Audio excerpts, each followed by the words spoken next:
नमस्कार शेतकरी मित्रांनो. रब्बी हंगामातील पिकाची निगा राखण्यासाठी आणि खते बियाण्याच्या खर्चासाठी पैशाची आवश्यकता असलेल्या बळीराजाला या निर्णयामुळे मोठा दिलासा मिळालेला आहे. नवीन वर्षाच्या सुरुवातीलाच म्हणजे जानेवारी 2026 मध्ये हा हप्ता वितरित करण्याची तयारी प्रशासकीय स्तरावर सुरू झालेली आहे. तर शेतकरी मित्रांनो, जानेवारी 2026च्या पहिल्या पंधरवड्यातच हप्ता मिळण्याची शक्यता. मिळालेल्या माहितीनुसार नमो शेतकरी योजनेचा 8वा हप्ता 1 जानेवारी ते 15 जानेवारी 2026 या कालावधीत शेतकऱ्यांच्या खात्यात जमा केली जाऊ शकते. तर शेतकरी मित्रांनो, या योजनेअंतर्गत पात्र शेतकऱ्यांना वर्षाला एकूण 6,000 रुपये 3 हप्त्यांमध्ये दिले जातात. आतापर्यंत 7 हप्ते यशस्वीरित्या वितरित झालेले असून 8व्या हप्त्याच्या पोटी प्रत्येकी 2,000 रुपये थेट लाभ हस्तांतरितपणे प्रणालीद्वारे दिले जातात. 90 लाखांहूनही अधिक शेतकऱ्यांना होणार लाभ.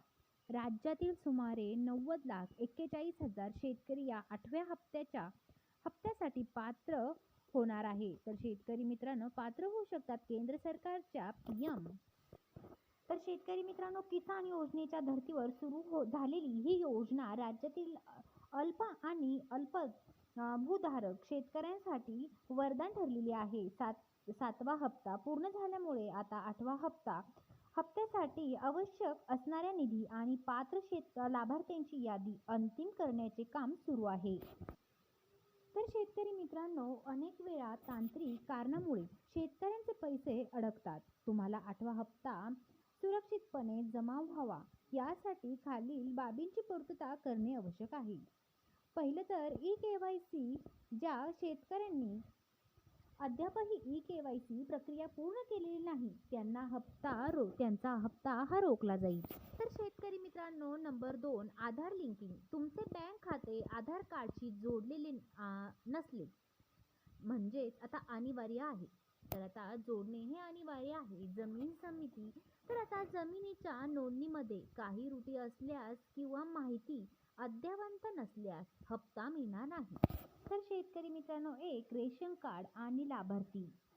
शासनाने या नियमाची कडक अंमलबजावणी सुरू केलेली असून अपात्र लाभार्थ्यांची नावे यादीतून वगळली जात आहेत.